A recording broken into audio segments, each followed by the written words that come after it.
تعد العلاقات بين المغرب والجزائر من أكثر العلاقات تعقيداً في المنطقة المغاربية، حيث طغت التوترات على هذه العلاقات لعدة عقود بسبب العديد من العوامل السياسية والإقليمية، وعلى رأسها قضية الصحراء الغربية. رغم محاولات بعض الدول التوسط لإعادة العلاقات إلى طبيعتها، يبدو أن التوترات مرشحة للاستمرار، خاصة في ظل المتغيرات السياسية الأخيرة في الجزائر والمغرب على السواء. تعود جذور الأزمة بين المغرب والجزائر إلى فترة ما بعد الاستقلال في كلا البلدين، عندما دعم المغرب حكومة الجزائر خلال حرب التحرير ضد الاستعمار الفرنسي. لكن العلاقات سرعان ما تأزمت مع اندلاع حرب الرمال عام 1963 على الحدود بين البلدين، والتي تعمقت مع تبني الجزائر موقفاً داعماً لجبهة البوليساريو المطالبة باستقلال الصحراء الغربية، التي يعتبرها المغرب جزءاً لا يتجزأ من أراضيه. الجزائر تبنت دعماً شبه مطلق لجبهة البوليساريو منذ السبعينيات، وقدمت لها الدعم العسكري والسياسي على مدى العقود. ترى الجزائر في هذا الدعم استمراراً لثورتها ضد الاستعمار، حيث تعتبر قضية البوليساريو مسألة تصفية استعمار في المنطقة.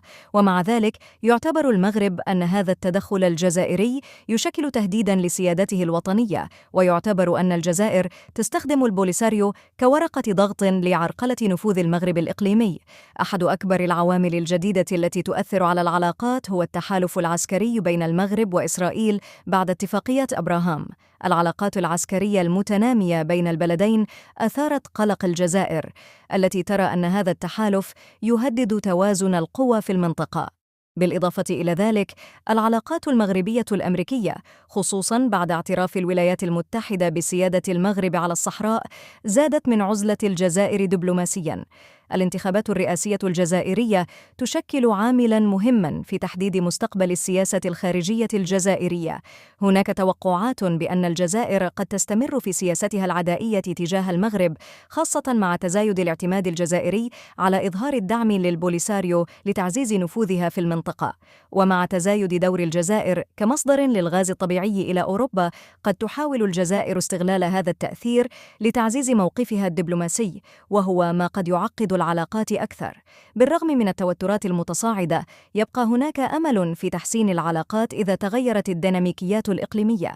قد يدفع تزايد الضغط الدولي الجزائر لإعادة النظر في موقفها من البوليساريو، خاصة إذا نجحت المبادرات الدبلوماسية المغربية في تعزيز دعم الدول الكبرى مثل الولايات المتحدة والصين لموقفها.